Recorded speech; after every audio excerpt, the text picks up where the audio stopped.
Deadline ৫ দিন। ফেরার শাহজাহানকে ধরতে বিরাট চাল এর বিপাকে প্রভাবশালী তৃণমূল নেতা ডেডলাইন ৫ দিন। সন্দেশখালী ঘটনায় তৃণমূল নেতা শাহজাহান শেখের বাড়িতে নোটিশ সেটে দিল ইডি।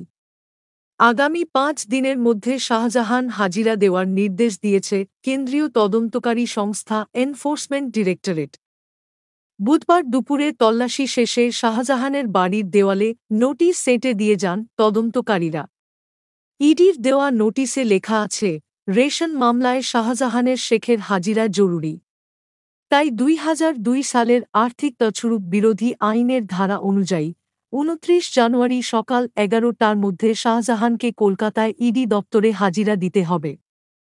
সঙ্গে নিয়ে যেতে হবে Aadhaar card, passport, voter card, PAN card এবং নিজের পাসপোর্ট আকারের ছবি সহ বেশ কিছু নথি। এদিন দুপুরে তৃণমূল নেতার বাড়িটি সিল করে দিয়ে যায় ইডি। বেসন্দেশখালী ঘটনার ১৯ দিন পর বুধবার ৭ সকালে ফের শাহজাহানের বাড়িতে হানা দেয় ইডি। সাথে ছিল ১-২-৫ জন কেন্দ্রীয় বাহিনীর জওয়ান।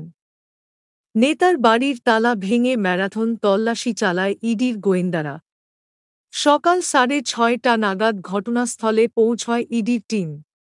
তার কিছু সময় পর থেকেই শুরু হয় তল্লাশি অভিযান। একের পর এক ঘরে ঢুকে স্যুটকেস, আলমারি, চিলেকোঠার তাকেও চলে তল্লাশি। প্রসঙ্গত, এর আগে চলতি মাসের ৫ তারিখ শেখ শাহজাহানের বাড়িতে ইডির অভিযান ঘিরে একেবারে ধুন্ধুমার বেঁধে যায় উত্তর ২-৪ পরগনার সন্দেশখালীতে। সেই সময় তল্লাশির খবর পেয়েই ইডি আধিকারিকদের ওপর হঠাৎ চড়াও তৃণমূল নেতার অনুগামীরা। ইডির আধিকারিকদের মারধরও করেন তৃণমূল নেতার অনুগামীরা। মেরে মাথা ফাটিয়ে দেওয়া হয় ইডি আধিকারিকদের। নজিরবিহীন এই ঘটনার পর ৩টি এফআইআর দায়ের হয়েছিল নেজার থানায়। যদিও তার মধ্যে একটি ছিল ইডির বিরুদ্ধে। আপাতত কলকাতা হাইকোর্ট ইডির বিরুদ্ধে করা সেই এফআইআরের তদন্তে স্থগিতাদেশ দিয়েছে। তবে এত কিছুর মধ্যেও ৫ জানুয়ারির পর থেকে আর কোনো খোঁজ মেলেনি শাহজাহানের।